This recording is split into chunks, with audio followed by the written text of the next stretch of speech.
Hey guys, what's up? It's KJ. I'm back for my review. This is R&B Divas LA, and this is season 3, episode 6. I'm in a different location because I just think that natural light is so much better because in my house it's not really a lot of light. It's my bedroom and stuff like that. So I'm using this natural light situation, and I just think it worked better. I don't know why, but I just do. Anyway, so I did want to go ahead and just come in and talk to you guys a little bit about R&B Divas. So, of course, y'all know this is one of my favorite shows. And I'm still on my phone making this video, so I don't know how much time it's going to let me record. So, I got to be kind of quick. Alright, so this is an episode called... this is episode 6. Did I say 6? Yeah. So Ratchet to Righteous is what it was called. So it's basically based around today's episode. It's about Chrisette Michele for the most part. It's Grammy time for Chrisette. So she's just basically getting prepared to walk down the red carpet and, you know, Grammy parties and, you know, kind of celebrating getting her Grammy and everything like that. Leela James is also doing some promotion this episode too, but we'll talk about that in a minute. So first off, we get to Chrisette. Like I said, she want to celebrate her Grammy nomination or whatever. So she is having all the girls get together to let them know that she's been Grammy nominated, and then she also wants to have like a little set, like a little celebration,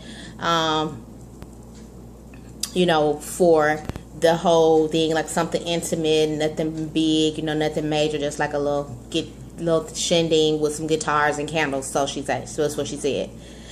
So that she was just telling the ladies about that. Mo always busting out saying some shit, y'all. She always doing it. Mo gonna say something about, do you think that the Grammys are selected unfairly, or something about, you know, how they select Grammys or whatnot? And so she was, you know, Leela James chimed in like she do think it's some kind of politics in that or whatnot. And Chrisette was just like, you know, I really think that this was a legitimate nomination for herself. You know, she's like, for myself, you know, she feel like she put a lot of work into it. She feel like she did her all, and, you know, she felt like that was a legitimate nomination. Lil Mo is always throwing shade. I don't understand it. She's always throwing shade. Anyway, so the ladies go out to her little party, you know, her little party that she having or whatever, and everybody's kind of in like a, you know, it's very chill, you know, and nobody's like, it's not dressed like a Grammy style party, you know, everybody's kind of chill and whatnot. But Chrisette gets up and sings her song. She sounds amazing. She gets up and sings and does her thing, you know. Yeah, pretty much. So after that, Lil Mo meet up with Ty Tribbett, which I was shocked to see him. And this some chick, I forgot her name, Mookie or Moki, or some Mookie, I think it was. So she meet up with them, and they're just talking about getting together. They trying to do this group called Junior High Band. Yeah, Junior High Band. So they trying to get that together, and they just meet up to talk about that. She ends up telling us that Philip, which is her ex, had something to do with the whole song that they trying to do, and she don't feel comfortable going in the studio, being around Philip, whatnot. So that kind of threw a wrench in everything, because the girl Mookie, I think she said Philip was her vocal coach, and then Ty Tribbett, like him and Philip are really good friends. So they kind of just like, Mo, you know, that's messed up or whatever. But she was just like, she's not comfortable.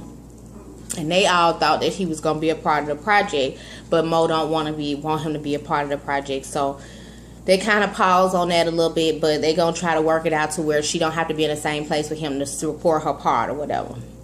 Leela James had this interview with Madame Noir magazine, and she was just there, you know, she was telling us already that she hated to have interviews where people kind of just miscrew her words or change her words and stuff around. So she was telling us her concerns before the interview started.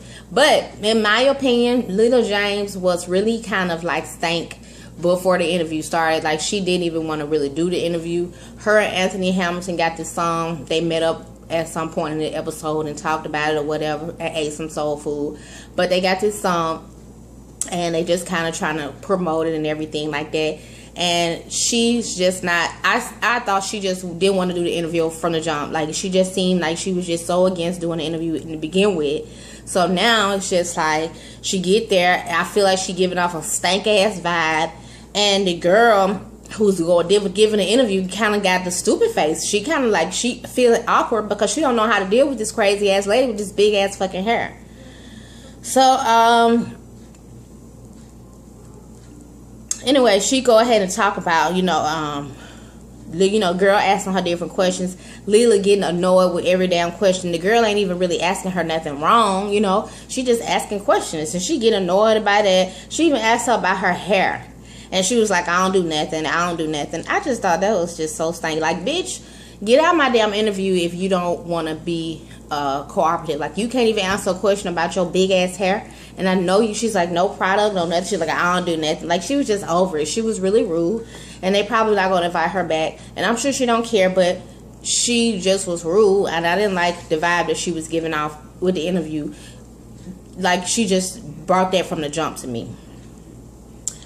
Plus, she had a photo shoot later on that day, I think, with somebody called Amber Magazine. She was real picky and shit about that. The makeup, she don't like a lot of makeup, and the hair and all that stuff. It turned out that she did like everything, but she was just being a diva, or the bad sense of the word diva, and just being really picky about everything. And it got quite got on my nerves, actually, if I must say so.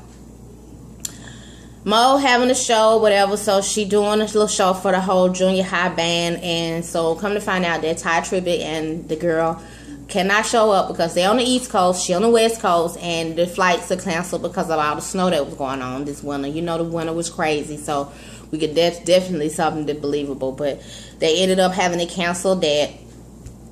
And so Mo was upset about having to cancel the show. Well, not necessarily cancel the show, but not having to break out her band that she worked hard for or whatever. So she was kind of feeling down about that. It was the first, we never see Mo really feeling like that. But she was kind of feeling down. The ladies came in and tried to, help her and, and root her on or whatever. But she was she was in her bag because she was pissed that, it wasn't going the way she wanted it to go. But they all came and gave her pretty much, a pep talk or whatnot. Told her everything was going to work out. She ended up going on to perform. And when she performed this new song that we have never heard. But, she said that this was a song that she and Philip wrote together. And she had Philip on the song. She took him off. She changed the words. And she forgot the words a little bit.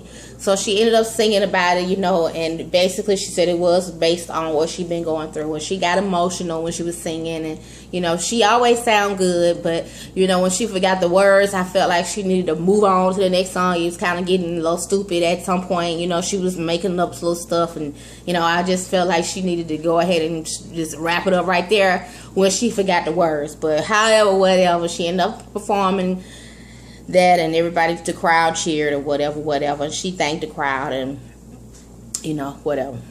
So it's Grammy day for Chrissy. She's basically getting ready to walk the red carpet. She nervous because she don't like the red carpet part of the whole thing. Her brothers come with her, to go to the red carpet. She didn't get the award, basically. She ended up losing that, but they did have a good time. She went on home, and her brothers went on back to party. It wasn't nothing really going on in this episode, but I do want you guys to like, comment, and subscribe. I think I'm about to run out of time on my camera, so we definitely thank you for watching. This video is quite long enough. All right, peace.